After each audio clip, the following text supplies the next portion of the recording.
I want to first just welcome everyone that is here. We are so glad to be able to share this time with you. So this is episode number 4 of the Redbud Suds Camper Chat.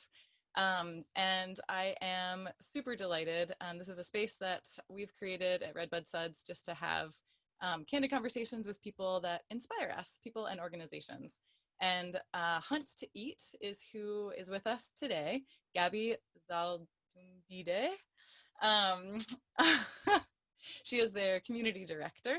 And I'm delighted in part because this is the first time we've gotten to interview a business. The first 3 chats that we did were with organizations, nonprofits that we have worked with in the past and that we do a lot of, we already have some existing relationships with. But we picked Hunt to Eat because they're an apparel company with a purpose and a mission to not only make really cool clothes, but also to initiate conversations around hunting and conservation, which I just think is super awesome.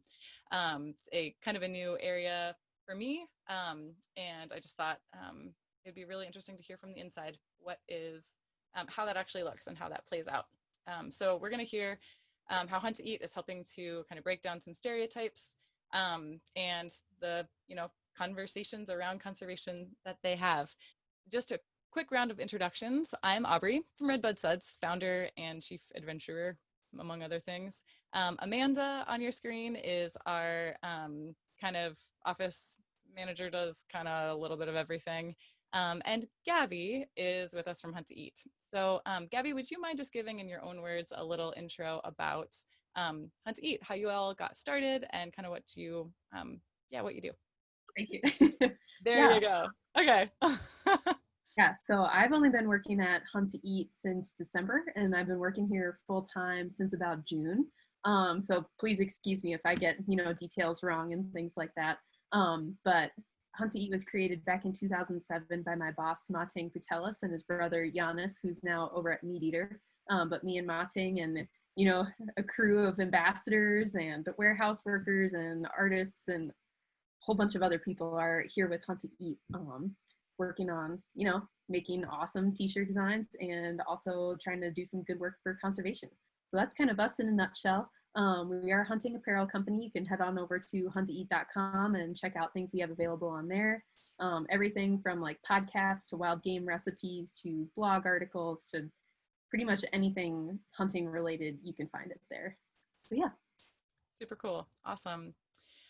So I thought in previous episodes, we've done the lightning round kind of at the end, but I thought we'd bump it up to the beginning just to kind of get to know you, see how things are. So I wrote down my wonderful little list so I wouldn't forget my questions for you.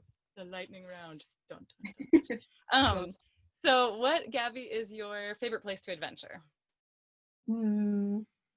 Well, I just graduated from Western Colorado University, which is in Gunnison. So I spent 2 years there. And if you haven't heard of it, it's a town of about 10,000 people on Colorado's western slope. And Gunnison County is 82% public lands. So wow. I love Gunnison County. It is absolutely one of my favorite spots. And I got a couple great like small game hunting spots and fishing holes. And there's a giant reservoir there, Blue Mesa. There just really feels like there's an unlimited amount of things to do there. Awesome. Super cool. Your favorite adventure food? In other words, the thing that you will never be found without in your back pocket when you're on adventure. Yeah, I don't know if this counts as food, but those little like Propel, like water enhancing packs that have electrolytes in them, those are my absolute go-to for any kind of like hiking, hunting, camping, whatever. I just get really low on electrolytes. It makes me kind of faint, especially, living in Colorado, it's pretty high elevation.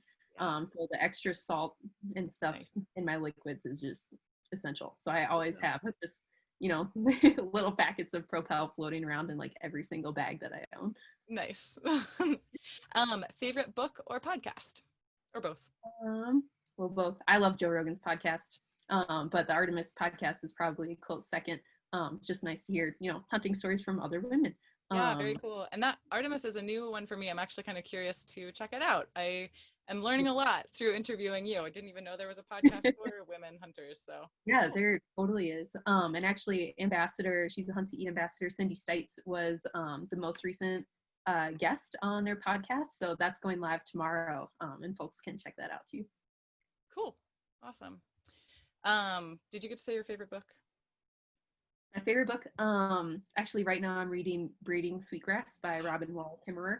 It is so good. And I think I've gotten like 5 other people to read it too. Yes, that So, is one of the few books that I started rereading before I even finished the book. Like I go back to it constantly. It is such a good book. Yes, if you have not read it, definitely do that.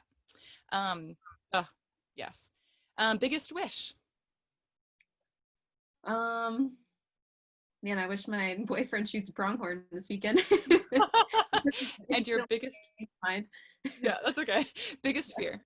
Biggest fear. Ooh, rational or irrational? Any, you pick. I hate spiders. I hate them. Really? Mm-hmm. You're not alone. I know a lot of people that hate spiders. One in my shower the other day. I didn't take a shower. Like That's hilarious. This would make you squirm a little bit. My son, he was 15 months, and the other day I was out in the garden and he was kind of like playing on the sidewalk next to it. And I catch him like chasing this giant spider, like to grab, like he actually picked it up. I was like, sorry, I don't think you really want to do that. So yeah, anyway, fun little story. Person or moment that inspires you? um this is kind of cliche, but my mom always Hmm. inspires me. She, raised us mostly as a single mom, and I have 2 little brothers, and just, the fact that she's still sane and I can still Hmm. talk to her anytime I want, even though she's all the way in Maryland. She always has my back and is always just the most supportive person in my life. So I look Very up to her cool. a lot. Awesome. Super cool. Well, this is kind of a good segue, I feel like. As we were talking in our kind of like prep conversation a week ago, you shared how you had a really big moment last week, which I thought was kind of inspiring. Can you talk a little bit about that? Yeah, so it's bear season here in Colorado, bear rifle, and I drew a tag for a unit that includes Steamboat Springs. And Steamboat Springs is kind of known for a lot of human bear conflicts, and so I was thinking I would have a high probability for success, and it was true. On Labor Day, I ended up shooting my first bear ever. And it was just awesome. I have never, been that close to a bear. I've only hunted big game successfully 2 other times, and so this was like a huge personal achievement for me. And it went exactly as planned. It was a clean, ethical shot, Wow. really close, 86 yards away. We got a bunch of meat off of her, and she's already in her freezer, and her hide is off to the taxidermist, and she's all taken care of. And we've cooked her up for 2 meals already, and the first one was the tenderloins that we did kind of like fajita style in a burrito, and Wow. just unbelievably good. And That so dinner sounds tonight is a shank, so I'm equally looking forward to that. That is incredible. I can't even imagine. Like one, I've seen bear out on different adventures, but being that close. I mean, how close were you? Yeah, so I mean, while she was alive, it was 86 yards, but then Okay. Yeah. you get to handle her once she's Yeah. died. You got to break down the meat and get the meat cool and the hide off, and in your pack and back at camp and in the cooler and on ice. And so, I mean, your arms deep into a dead bear, within Wow. 15 minutes. Wow. But it all happens very fast, and it kind of takes a while to sink in until like later that day or the next day. And you know, I was sad. I was really sad. But one of my virtues that I, try to remind myself is that if hunting, it like taking a life doesn't make you sad, then you should probably reevaluate being a hunter. So the fact that like I went through the full range of emotions just, makes me feel really human. Yeah. Yeah. Well, and to be that closely connected with, what you eat. I mean, there's so much that's really profound in that. So yeah, that's really cool. I've only Um, been a hunter for 2 years too, so this is, kind of a new lifestyle for me. Being a locavore and doing the whole field to table thing and getting my own meat, and it's really rewarding. yeah, yeah, that's really cool. So one of the things that we talk about a lot at Redbud Suds is this idea that, small drops make an ocean, small is significant. And it's funny, as I was just reflecting a little bit, even, promoting this chat, I found myself saying stuff like, like asking the Redbud Suds community on Instagram, like, do you hunt? Like, and just sharing my experience. Like I hunt berries in the woods, but like actual hunting, I don't do anything like that. And you know, my husband, he hunts a little bit of small game like rabbits and squirrels and whatnot. But even that, like this idea that like you're not really doing it if you're just getting small stuff.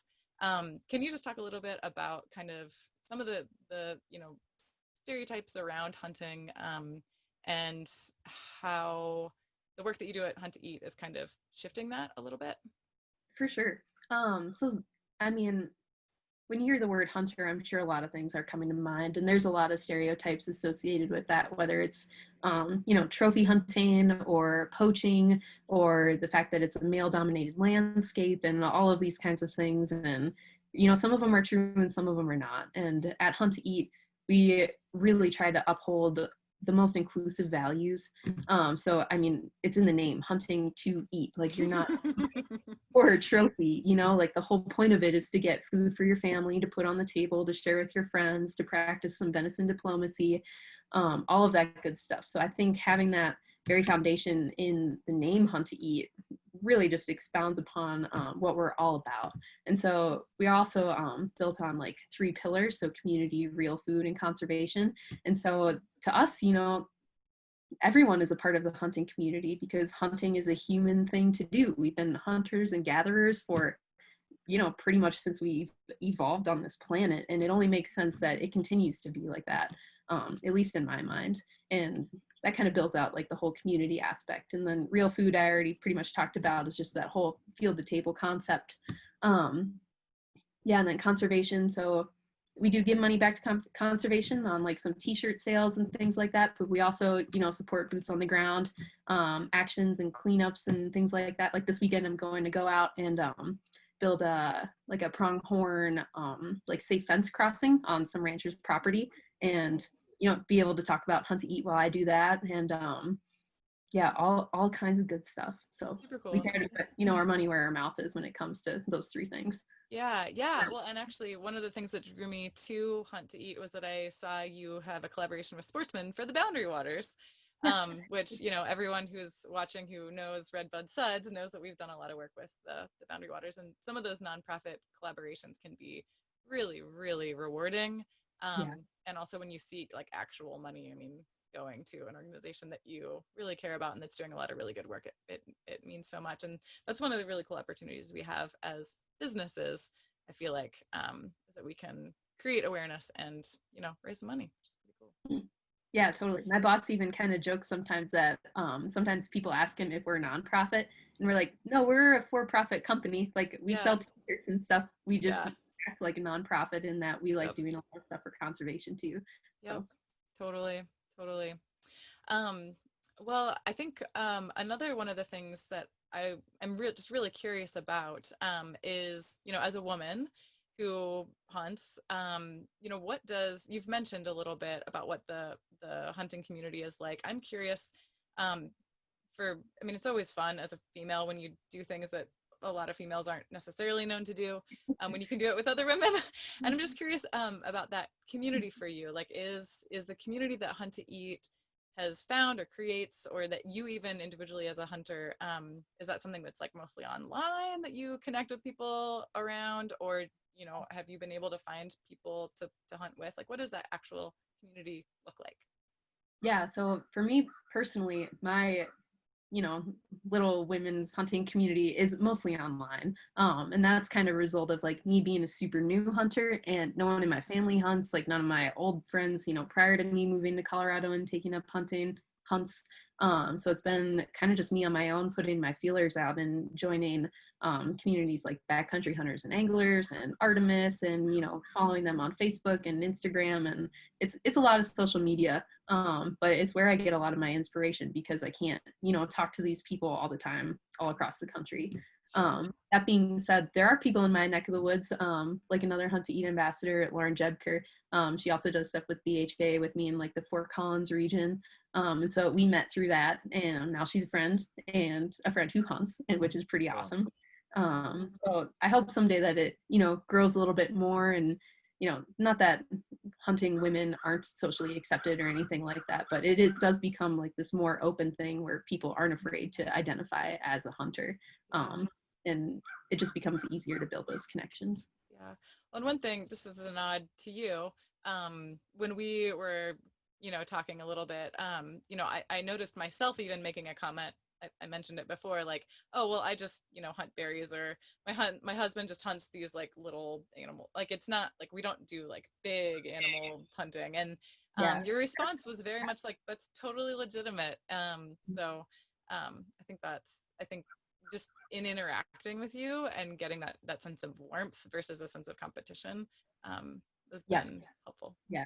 I think that's something that definitely resonates with me, is like a need for warmth and inclusivity in the community, just because like hunting is not a competition unless you are trying to make it a competition, whether it's because of like your ego or your own personal values or things like that. And that's just like not what I'm about at all. Like I'm not going into the woods to compete. I'm going into the woods to mostly relax, and secondly to like be in tune with the environment, and third, if I get really lucky, put some meat on the table. And so there's these tiers of involvement that you can participate in hunting, and it doesn't have to be big game hunting, as long as you are an ethical hunter and practice fair chase and hunt legally. There's nothing wrong with that. And I mean, I'm sure you could identify as a hunter and only hunt berries too, Okay. Yeah. I'm in. So I thought it was also interesting in our conversation. You mentioned that there was an article in Outside Magazine that came out recently about the culture of women hunting. Can you just speak to that a little bit and what was surprising? Yeah. So if you're part of, the hunting sphere on social media, it was, I think Outside Magazine, recently put out an article that was like the latest Instagram fad is like female hunters. And right away, I mean, the title kind of grabs you, and you're like, what do you mean social media trends? Like this Right. is like my lifestyle. And I read the article, and for the most part, it is very well written and informative. But there are aspects of it that fixate on the appearance of the hunting women that are in the article, that like being interviewed and followed around in the field on an actual mule deer hunt. And I think one quote was similar to like, oh, that deer is so killable, said ex hunter as her blonde hair cupped her moon-shaped face. And I'm like, this is not like, this does not resonate with me at all. Like hunting for me is so separated from my physical appearance that like those thought, like what I look like in the field is not something that even crosses my mind. And to have that be what non-hunters fixate on when it comes to females in the hunting community, that just doesn't fly. Like hunting is not about how long my eyelashes are, or if I dye my hair, or how I'm going to the bathroom. Like that's not what being a hunter is to me. And so the fact that the author just kind of like glanced over all of these other things, like the skills that you need to like, when it comes to sharpshooting, number one, you need to be able to make an ethical shot. Both of these women were amazing bow hunters, and why not highlight that? exactly, like you can highlight their skills and leave out their appearance, and sure, include images of them and they look totally beautiful because they're glammed up for like this super awesome like Southwest mule deer hunt, which is fantastic. Like if that's what you're about, do it. Go Like for it. way cooler in the field when you do that. Like power to you, but like just for me personally, like that's not a part of my hunting experience. And so just to like put that blanket over the whole thing and be like, oh, women care about what they look like when they're hunting. What kind of eyelash extensions do you wear in the rain when you're standing in a tree stand? And I'm like, yeah. So hopefully, someday the media will switch a little bit, and I like to think that I will play a role in that someday, to highlighting the skills, or the meat that you bring out. Like there's so many other things you could be talking about besides appearance. You're here. You're doing it right now. Small is significant. Redbud Suds Media Channel. Oh, I love it. Well, for the sake of keeping the conversation moving forward, this is so good. We started a little bit late, so I'm going to carry us over a couple minutes past. And I promise you, everyone who's watching, we're going to get to the giveaway too, as well as a time for some Q&A. We're seeing a couple questions come over on Facebook, and we're going to get to that in just a minute. But there was one more question, Gabby, that I kind of wanted to raise with you. With in part, the goal here for this space to be a way for us to have some, nuanced conversation around some pretty big issues that are facing us today. And so my question is, and actually I'm going to read it because then I'll actually get it right. My question, the main question is, at Hunt to Eat, and you personally even, do you feel that conservation is an intersectional issue? And what I mean by that is in light of, the deaths of George Floyd, Breonna Taylor, Ahmaud Arbery, so many others, and these calls to address systemic racism, how at Hunt to Eat do you, are you grappling with that? And, both Hunt to Eat and Red Bud Suds, like we both started out with kind of an environmental goal around conservation and awareness. And do you see social justice overlapping that work at all? I think you've touched on it a little bit in terms of, breaking down some stereotypes, but from a specific, racial lens, how does that look, and how are you all talking about that and working at Hunt to Eat? Yeah, so for me personally, and also for us over at Hunt to Eat, like as a company, conservation is totally intersectional. I mean, equal rights, social justice, the environment, all of those things are absolutely tied together. Like, if my education has taught me anything, that's what it's been. And it's just hard. I mean, we are grappling with it every day. Like, every day is a struggle. Like, what can we be doing as a for-profit business to change the world just a little bit? And I think the best thing I can say is that we're trying. We have a Black ambassador, and, it's not our job to be able to put, hey, take a bunch of photos for us so we can portray you more in the media. Like, that's not what we're about. That's totally ingenuine, and it's not, his job to make us look better as a company for some reason. And like, that's just totally out of line. And so we try to do things, like using people within their own personal capacities and what they're willing and comfortable to share. We've been donating to the Black Lives Matter movement. We've been vocal about this all over social media, just trying to be a megaphone for the other communities that, have been traditionally silenced. I think the best thing we're doing is just talking about it at a broad scale. And we're one of the only hunting communities that is. And I think that really says something about the broader community and where people's comfort levels are. And for us, we're comfortable being inclusive, and we're really proud about that. And I would love to keep this train rolling forever and doing everything that we possibly can to, create more information about intersectional environmentalism and, spread facts and awareness about everything from climate change to why Black communities have historically, been placed towards landfills or manufacturing facilities. And like, that is all environmentalism, and it's just as important as, elk migration routes. Mm-hmm. Yep. Yeah. Preach. Yeah. And I think for us at Red Bud Suds too, there's a lot to be said about company culture, and just, really from the get-go, doing training and development and the learning, you can really only grow as much as you're growing yourself. So that's been something that we've been focusing a lot on as well. But yeah, there's definitely a lot of work to be done. So thanks for being willing to share. And I'm sure many more mistakes will be made by everyone, and it's just important to keep going. Yeah, cool. Well, let's do answer a couple questions. If you have additional questions, you can pop those in the chat in Zoom if you're logged in with us on Zoom, or in the Facebook group.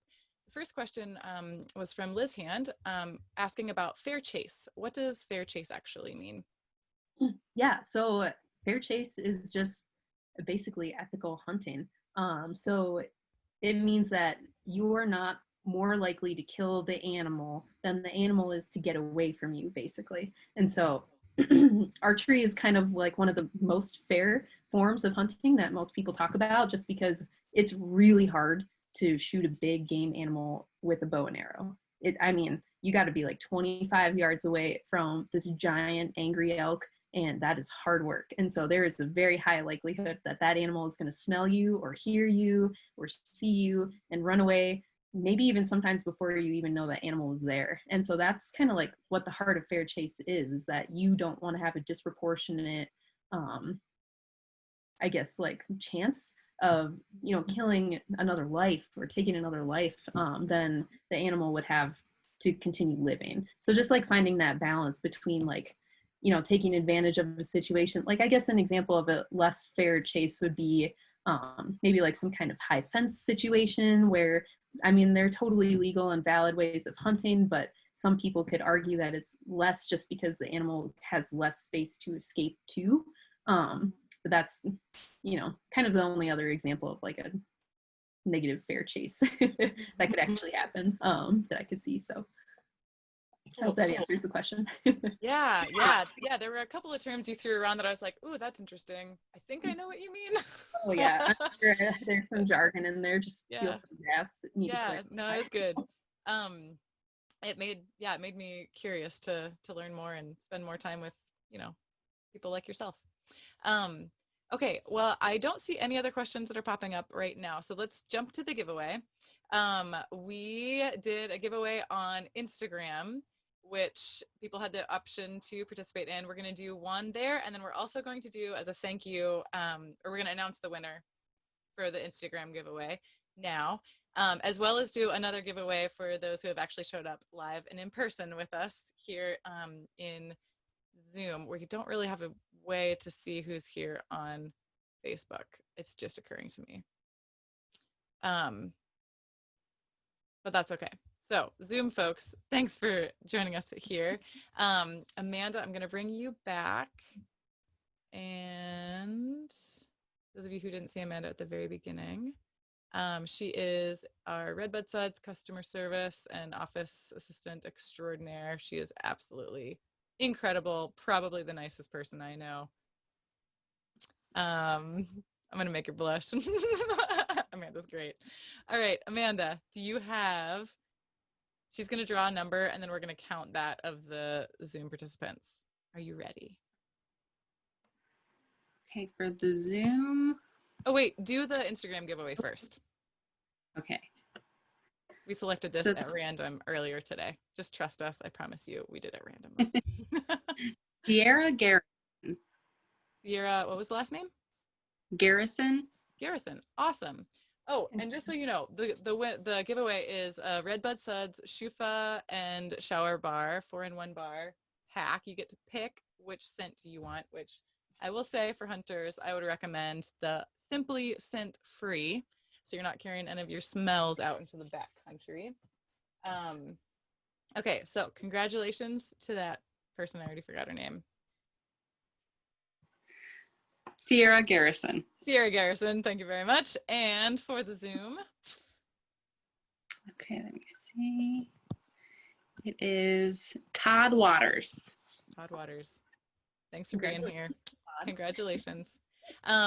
And Todd, if you can just send your information to hello@redbudsuds.com. Your address, mailing address, we will get, we'll share that with Gabby and get the prizes shipped to you. Oh yeah, I told you the Redbud Suds prize. There's also a t-shirt from Hunt to Eat. Yes. Yeah, let me know what t-shirt you want .com and I will send it to you. Yay, congratulations. So thus concludes our chat. If you want to stay in touch with Redbud Suds, you can find us on Instagram, on Facebook. We have a weekly newsletter that we put out with in like resources and deals and all that. The link for that is shared. And if you are new around here, we are in honor of the chat giving a 15% off code for anyone who signs up for our newsletter for the first time. So you are welcome to do that. Gabby, how do people stay in touch and learn more from Hunt to Eat? Yeah, so you can head over to hunttoeat.com. We have an email newsletter as well. And there should be like a pop-up that shows up and you can put your email in there and get all connected and stuff. We're on Facebook, Instagram at Hunt to Eat. I'm at Gabby_Zaldumbide, which my last name is pretty hard to spell, but I think you can see it here if you really want to look it up. And yeah, I think that's about it. Awesome. Thank you all so very much for joining us. And until the next chat, may your adventures be thoughtfully clean.